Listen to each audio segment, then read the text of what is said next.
Kembali ke kalimat la ilaha illallah. Saya tidak perlu provokatif, pasti teori saya itu benar. Bukan saya bilang benar itu karena sombong, enggak. Ini sesuai teks. Misalnya begini, benar enggak kelompok takfiri yang suka ngafirkan orang lain? Itu pasti tidak benar. Logikanya gampang. Orang yang kafir 70 tahun saja dengan melafadzkan la ilaha illallah menjadi muslim. Masa dengan kalimat yang sama yang muslim menjadi kafir? Itu logikanya kan enggak ketemu. Orang kafir 70 tahun untuk menjadi muslim disuruh baca apa? La ilaha illallah. Tapi gara-gara baca la ilaha illallah nyekel patok jadi kafir. Pertanyaannya, loh ini kalimat apa? Kalimat untuk mengkafirkan apa kalimat untuk mengislamkan? Karena yang kafir dengan kalimat itu menjadi Islam, ternyata yang Islam dengan kalimat itu menjadi kafir. Itu ketemu enggak cara logika itu kan enggak ketemu kan? Makanya cara pikirannya Abul Hasan Asyadzili, dan saya setuju pikiran itu. Istighfar ini boleh orang Jawa Timur protes karena kadang beda manhaj, tapi jangan protes saya, protes Abul Hasan Asyadzili kualat mesti sampean. Ketua Torekoh napa? Sadziliyah. Cara madzhab Sadzili, dan Anda boleh berbeda madzhab, mencari khasnya wong kampus sing wani beda. Beda kapasitas lah, pokoknya butuhnya beda. Dan ketok pinter, ketok kritis tuh. Cara madzhab Abul Hasan Asyadzili itu gini Pak Rektor. Jadi istighfar itu baik, tapi ba'da kamali tauhid, setelah tauhidnya itu benar. Alasan beliau masuk akal. Ketika ada ayat fa'alam annahu la ilaha illallah wastaghfir li dzambik. Bihadil kalimah. Jadi orang boleh istighfar itu setelah tauhidnya benar. Alasannya Abul Hasan Asyadzili begini. Qul lil ladzina kafaru iyantahu yughfar lahum ma qad salaf. Katakan kepada mereka yang kafir, sekali mereka tidak kafir, maka otomatis dosanya masa lalu diampuni.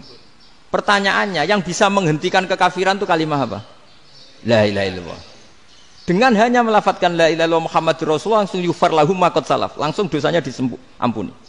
Berarti yang menjadi pengampun dosa lah, penyebab pengampunan itu apa? La ilaha illallah.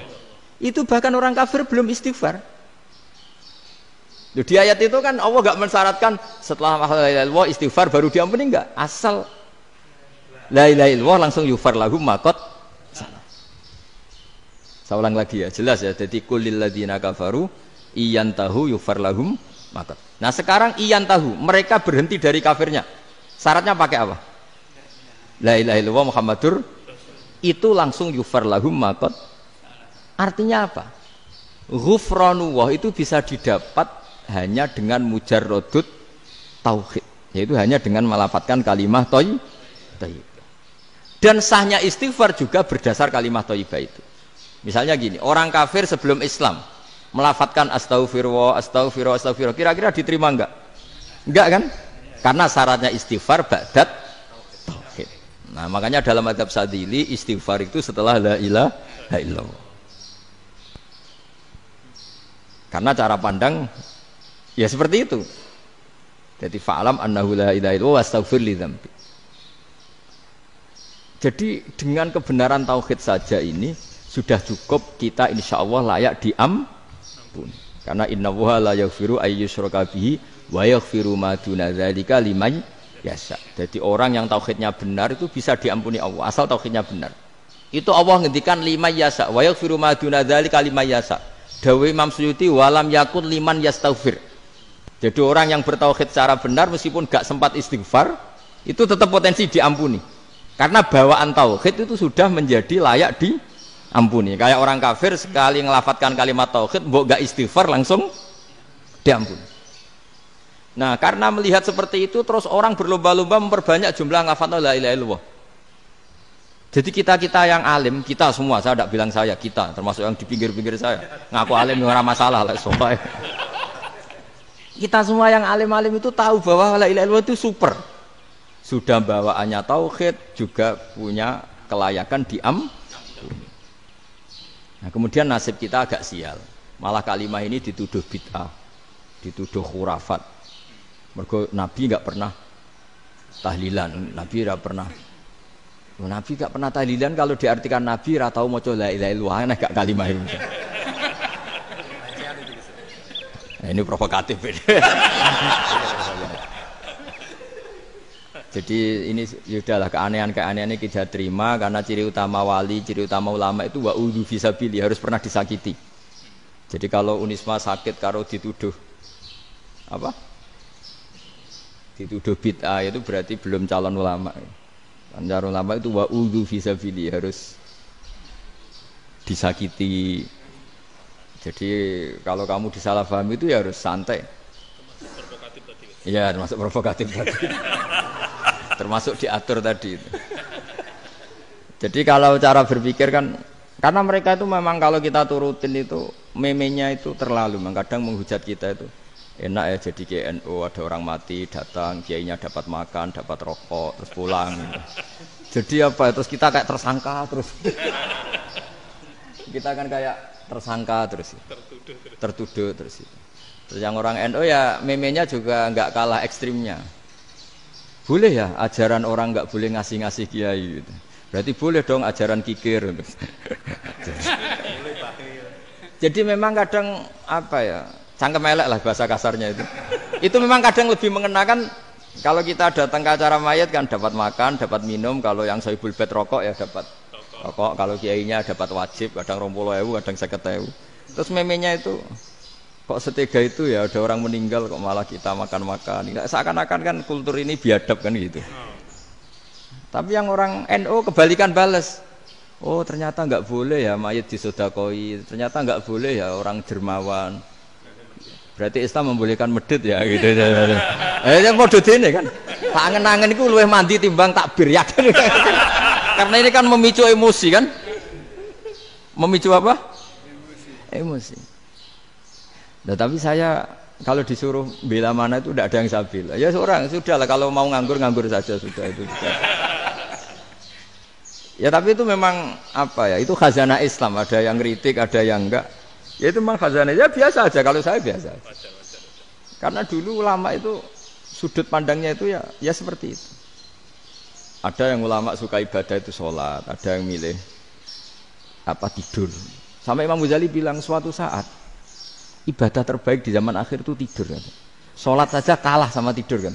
Tapi itu loh ya, yang wajib tetap loh, terus kamu gak sholat wajib. Begini beliau mencontohkan itu. Ada orang sholat tahajud terus obsesinya itu ingin hajatnya terkabulkan. Sementara yang tidur obsesinya nikmati rahmatnya Allah, boleh tidur, bisa tidur.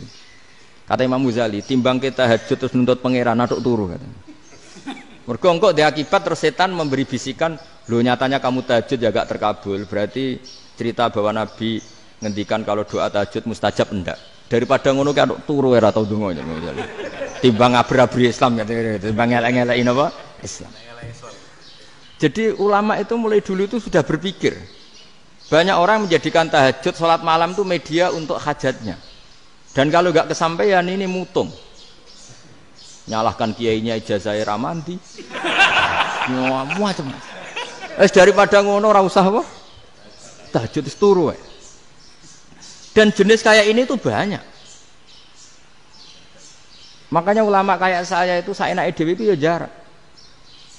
Saya sering didolani muhibbin terus bilang, "Gus, saya doakan gini-gini saya mau nyalon bupati atau saya gini." Saya bilang, "Gak waduh ora ndonga, ora mandi darane ulama dongane ra mandi."